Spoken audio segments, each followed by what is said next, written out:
Қайырлы күн, сіздермен бірге Жазира менің арнама қош келдіңіздер. Бүгін сіздермен зебра пирогын дайындайтын боламын. Видеоны соңына дейін қарап және құрбыларыңызбен бөлісуді ұмытпаңыздар. Ең алдымен бізге жұмыртқа қажет. Жұмыртқамызды ыдысымызға жарып аламыз және қантымызды қосып миксерлеп аламыз. Массамыздың көлемі 2 есе ұлғайып, көпіргенше жақсылап миксерлеп аламыз. Каналымдағы жаңа рецептерді жіберіп алмаш үшін каналыма тіркеліп, қоңыраушаны басып және мені қолдап лайк басуды ұмытпаңыздар.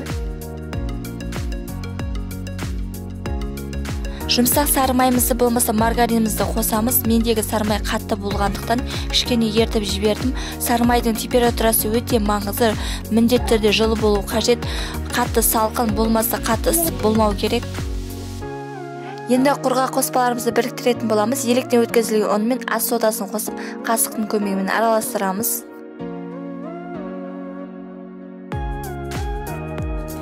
Сүйек қоспамыздың үстіне құрғақ қоспамызды 2 бөлікке бөле отырып қосамыз. Және бірінші қасықпен болмаса лопатамен 1-2 араластырып, сосын миксерлеп аламыз.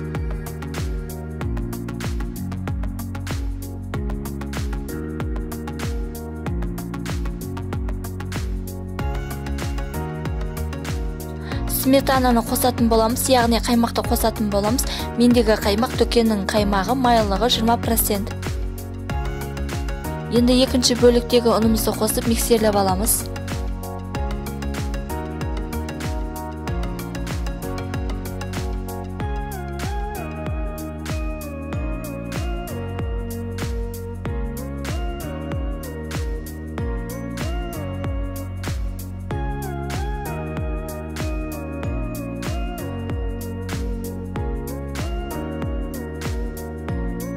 Яғни қамырымызды теңдей 2 бөлікке бөліп, құрғақ ыдысымызға салып аламыз. Тестамыздың 1 бөлігіне какаомызды қосып араластырамыз. Қатты құрғақ болып қалмас үшін кішкене ғана сүттен қосамыз.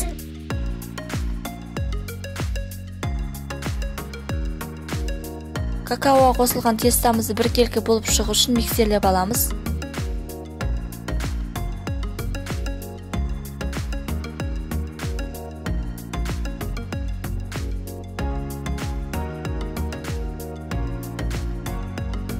Формамыздың астына пергамент қағазын төсеміз және 2-ге бөлінген тестамызды кезекпен саламыз. Мен бірінші молочный тестаны салдым, сосын шоколадты тестамызды саламыз.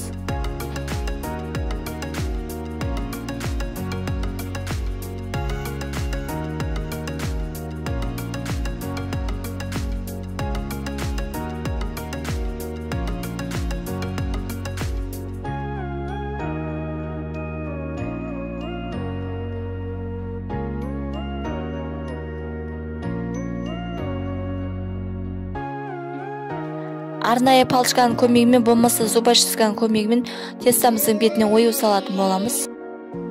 170 градуста 40-50 минутқа пісіріп аламыз. Біздің зебра пирогымыз дайын. Енді формадан шығару үшін айналасын пышақпен кесіп шығамыз және формадан шығарып аламыз.